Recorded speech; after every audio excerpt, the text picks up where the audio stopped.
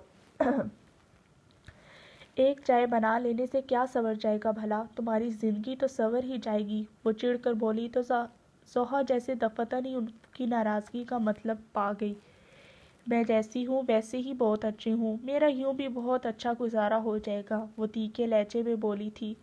فضول باتیں مت کرو، کچھ عرصے میں شادی ہو جائے گی اور روٹی تک ڈالنی نہیں آتی تمہیں۔ موید تو عادی ہے بہترین کھانے کا۔ موید عادی ہے تو میں کیا کروں؟ میرا یہاں کیا تذکرہ؟ اس کے تیز لہجے پر وہ ناپسندیدگی سے اسے ٹوک گئیں۔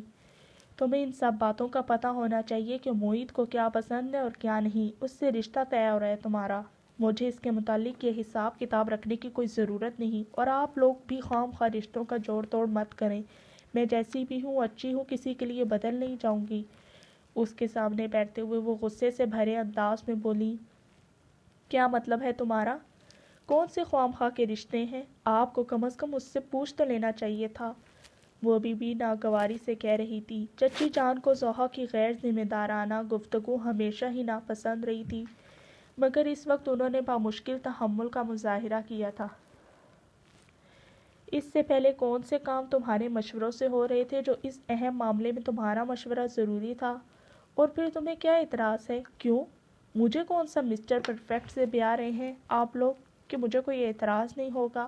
آپ تائی جان سے انکار کر دے بس، اس نے اپنے مخصوص لٹ مار انداز میں کہا تو وہ اچھل ہی تو پڑی۔ انہیں ذرا برابر امید نہیں تھی کہ وہ اتنے صاف انداز میں منع کر دے گی۔ تم حواس میں تو ہو، کیوں منع کر دوں؟ میں تو شروع ہی سے انتظار میں تھی کہ کب آپا اس رشتے کی بات کرے۔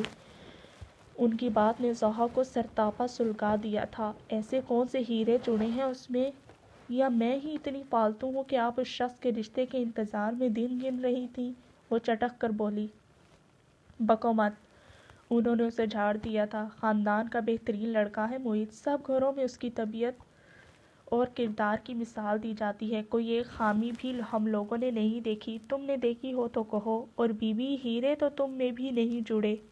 پھر بھی آپا نے خود اس رشتے کی بات کی ہے، میں کسی کی خوبی یا خامی کی بات نہیں کر رہی، بس مجھے اس سے شادی نہیں کرنی ہے، ہم دونوں کی سوچ میں بہت فرق ہے، اس نے تیز لہجے میں کہا تو وہ بھی اس سے کے لب و لہجے میں بولی، تمہارا صرف دماغ خراب ہے اور کچھ نہیں، خبردار جو مجھ سے یہ کتابی باتیں کرنے کی کوشش کی ہو تو تمہارے بڑے بیٹے ہیں، تمہاری زندگی کا فیصلہ کرنے والے اور بہتر ہی کریں گے، مگر میں کسی بھی صورت موید سے شادی نہیں کروں گی، میری اس سے نہیں بن سکتی، شکر کرو کہ اتنا بہترین رشتہ۔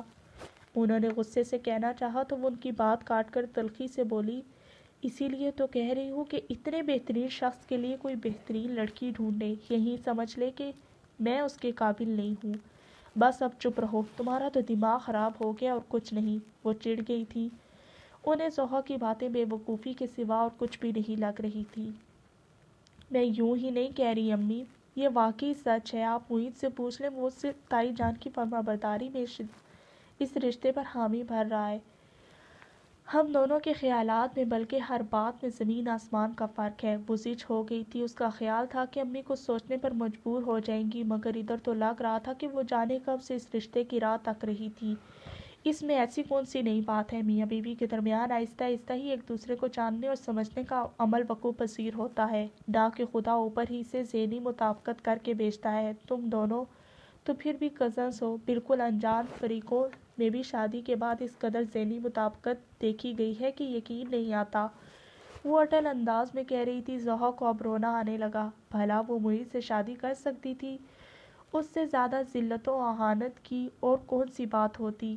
وہ نہ صرف زوہا اور عمر کے افیئر سے واقف تھا بلکہ خود بھی کسی اور لڑکی سے کمٹمنٹ تھا۔ یہ سب کچھ جانتے ہوئے بھی اس سے شادی کرنا زوہا کو موت کے برابر لگ رہا تھا۔ آپ لوگوں کو صرف اپنی خوشی سے نسبت ہے، میری مرضی، میری خوشی کی کسی کو پرواہ نہیں، میں کسی طور بھی اس رشتے پر راضی نہیں ہوں۔ وہ آنسو بہانے لگی تھی۔ چچی جان کو اس کی فضول اور بچکانہ ضد پر غصہ آ رہا تھا۔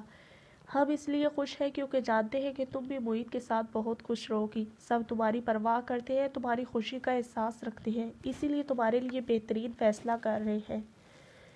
میں اتنی پرفیکٹ نہیں بن سکتی جتنا کہ وہ ہے. مجھ سے باورچن یا دھوبن والے کام نہیں ہوتے اور نہ ہی اس معاملے میں کسی کا روب برداشت کروں گی. کل کو گھر کا ماحول خراب ہونے کا قصوروار مجھے مت ٹھہرائیے گا. اس نے آنکھیں رگڑتے ہوئے اپنی تیئیں انہیں دھمکایا. مطلب یہی تھا کہ شاید وہ اس طرح ہی اس ارادے سے باز آ جائے، مگر وہ بہت اطمینان سے بولی، آہستہ آہستہ سب سیکھ جاؤ گی. کون سا کہیں رخصت ہو کر جانا ہے، وہی لوگ وہی ماحول رہے گا. دوسرے جب ذمہ داری پڑے گی سر پر تو خود بخود آٹے دال کا بھاؤ بھی معلوم ہو جائے گا. وہ اٹھ کھڑی ہوئی تھی، پھر جاتے جاتے اسے گویا تنبیہ کرتے ہوئے بولی، اور یہ جو اپنے دماغ کی ٹیڑھ ہے نا، اسے سیدھا کر لو. میں نے تمہاری الٹی سیدھی سن لی. تمہارے باپ کے کانوں میں بھینک بھی پڑ گئی تو قیامت کھڑی کر دیں گے. جانتی ہو اچھی طرح کہ معید اس گھر کا عزیز ترین بچہ ہے. ان کے جانے کے بعد ضحیٰ پر جھنجھلاہٹ اور اشتعال کا شدید لمحہ ہوا تھا. عزیز ترین بچہ ہوں، ایک میں ہی ناپسندیدہ ترین اور فالتو فرد ہوں. اس نے تکیہ اٹھا کر پرے پھینک دیا تھا، بیڈ شیٹ گھسیٹ کر ایک طرف ڈال دی.